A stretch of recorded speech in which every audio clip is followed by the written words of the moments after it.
Aries. Oh my gosh. Welcome back. Well, welcome to the channel. Okay, guys. So, Aries, I was inspired, of course, to do you first. We're going to stick classically in our traditional line of the Zodiac. All the way from Aries to Pisces this round, okay? Alrighty. Aries, the philosopher for you that I pulled. If you have seen the intro, we'll see. We'll see how I cut this together. I'm sorry. Okay, if you got through watching the intro, then you would have understood we are basing this set of readings on the School of Athens, and we're asking looking for guidance from the classical, ancient, great philosophers, okay, depicted in the School of Athens, or any philosopher that we can kind of get our hands on, because as we understand, there's information something that we actually don't even have about some of these people. So we're here to get our hands on whatever we can get our hands on. For you, though, Aries, I was inspired to pull from Friedrich Nietzsche. Nietzsche represents you, and it's because Aries is bold, passionate, assertive, and Nietzsche's philosophy of the will to power and challenging conventional morality aligns with these traits. He was a radical thinker who rejected traditional values and sought to forge new paths, much like Aries' fearless nature. So, for my Aries out there, we're going to pull a quote from Nietzsche. I have one, I think, here in the book of the great philosophers. So we're going to pull a quote from him. In fact, let's do it now. Let's get a message now that we can kind of work with as the main message for the reading. This is Beyond Good and Evil by Friedrich Nietzsche. So these are just parts of his works. You might be, again, Beyond Good and Evil. That might actually be the title of your reading. Okay. I'm opening to a random page and we're going to see what we've got. 243. On page 139, quote from 243. I hear with pleasure that our sun is moving rapidly towards the constellation Hercules. Wow. Shut up. Shut up, guys.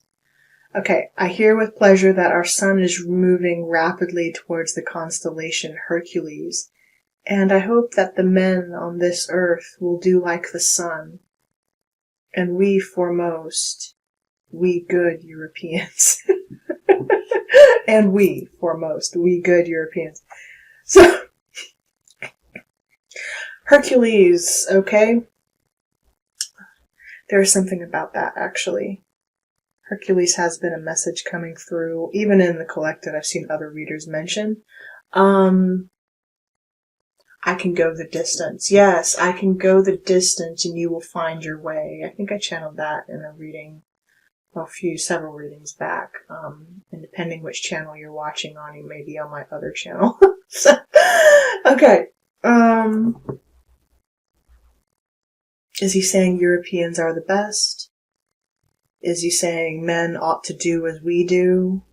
Is it the idea that someone ought to do as you do because naturally it's you? So, or is it because Aries can be seen as, it's about the self, it's about governance, and if it doesn't have anything to do with me, then why should I care? That sort of thing. If it's not about me, why should I care? Okay, 2, 4, and 3 adds up to 9. So we have 9. 9 is about the self, right? Well, that makes sense. But also Hercules. Hercules going the distance. If we look at traditional, what did he come here to do? He came here to fight the Gorgons. He was a demigod, right? He was a demigod who came to battle the Gorgons of the world. The ones that humanity couldn't destroy themselves, so they needed a hero. So, Aries, maybe you're kind of like a hero right now in your own way. Or you want to be. Maybe you want to be one. Maybe you're the hero of your own life in some way, you know? Let's get one more quote for Aries. From Beyond Good and Evil. All right, I just turned to, okay. Number 33 on page 40. It cannot be helped, the sentiment of surrender or sacrifice for one's neighbor and all self-renunciation morality must be mercilessly called to account and brought to judgment. Just as the aesthetics of disinterested contemplation, under which the emasculation of art nowadays seeks insidiously enough to create itself a good conscience. What is he saying? Let's try to dig deeper into that. Art can mask things, right? It's partially why I'm actually basically doing a deep dive into art in this set of readings. Classical art, the philosophers, questioning our morality, right?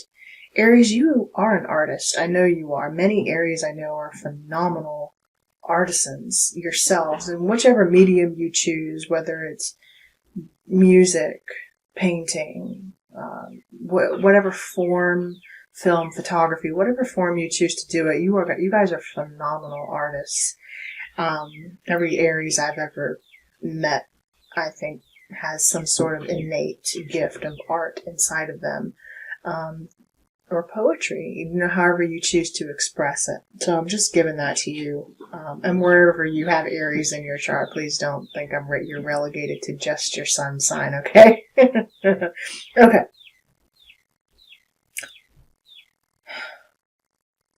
Art insidiously seeks to create itself in good conscience. Sometimes we don't want to see the error, our bad ways, right? We want to only see the good side of something. So someone or something around you, Aries, could be depicting themselves through their lens, through their perspective, or through the art that they convey as only a good thing, right? And if you think about it, sometimes artists and vagrants, depending on who they were patronized by, would paint their subjects in such a way to appease their patrons. Even if the subjects, for example, looked nothing like the actual person. They would stylize the subject to look grander than they actually were. Aries, there's a message there. Something or someone could be maybe wanting to be depicted as grander than what they are. That's definitely come through here in the past, right? Someone or something around you wants to be depicted as grander than what it is. Or maybe you do. Maybe you want to be seen as grander than what you are. Is that partially Hercules' message too? Hercules wanting to go the distance, but wanting to be seen as the god that he truly was, but instead he was not seen for who he really was.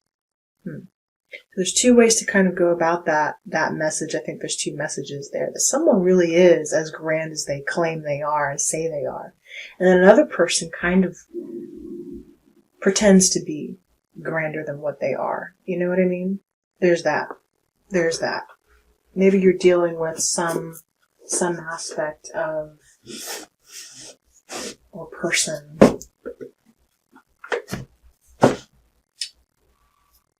religious sect, text, or school of thought, right? Or just something in life right now appears to be grander than what it really is. And then, Aries, there's you. You really are grander than who you really are. Okay? Or what you maybe even let yourself on to believe. Maybe more than you know, more than you'll ever know. I was inspired to show you something from the painting again, from the fresco, based on what we had talked about. Art, yes, art not being depicted as what it truly is. Let me show you. back to Hypatia here. She was actually depicted as a boy, and this boy would have been, at the time,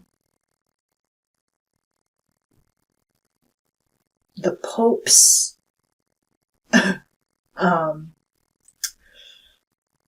little boy concubine. Let's put it that way. You know, the church, Pope of the church, it would have been his concubine, and Raphael over here, who was commissioned to do the fresco for the Pope, would have said, hey, let me use your understudy, the Pope's understudy, the boy, your person. I'll put him into the fresco as a nod to the Pope, right? To make the Pope feel special and feel good about himself in some way. So he's like, in order to disguise Hypatia, because again, women were not allowed to be depicted in art at this time, right? So in order to sneak Hypatia into the photo, Raphael knew he had to appease the Pope in some way, so he would disguise her as a boy, basically. Aries, there's something about your identity. Maybe you are a woman who disguised yourself as a boy, or maybe there's something about,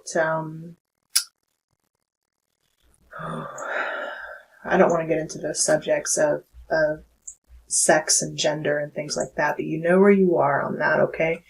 Where your identity is called into question. But here, why it's so important is because Hypatia, as I explained earlier, is responsible for the knowledge that we have of all these philosophers. So, in truth, suck it if you want to. Basically, everything we know and the reason we have it all came from her. So guys, sorry, but the reason we know any of this exists is because of her. So you're welcome. Okay. It's because of a woman that you know your shit. Okay, there you go. For my Aries who needed that mode of confidence, right? Let's pull a wealth card for you and then get a final message. We're not going to make your readings very long today, guys. There's a message, and I think this was the message. The Aries who need it. Oh, hello. Hello. Not that one. Not that one.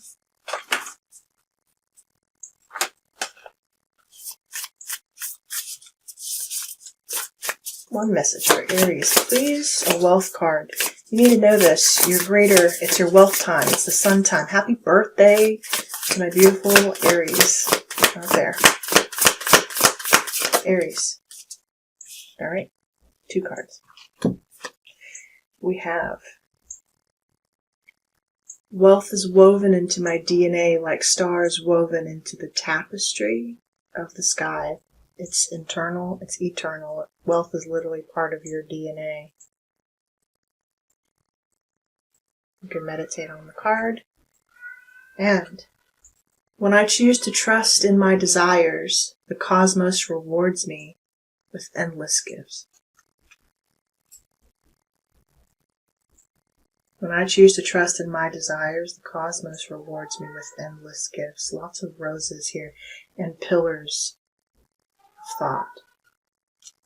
The pillars. And a woman. This woman has a quiver on her back. Arrows, messages coming through. You might be called to work with Artemis at this time. Aries, if you are working with a goddess, Artemis it's about your focus. It's also about where you choose to give your focus. Aries. I love you guys so much. I hope there was a message in here for you, and I will see you in future readings. Take care.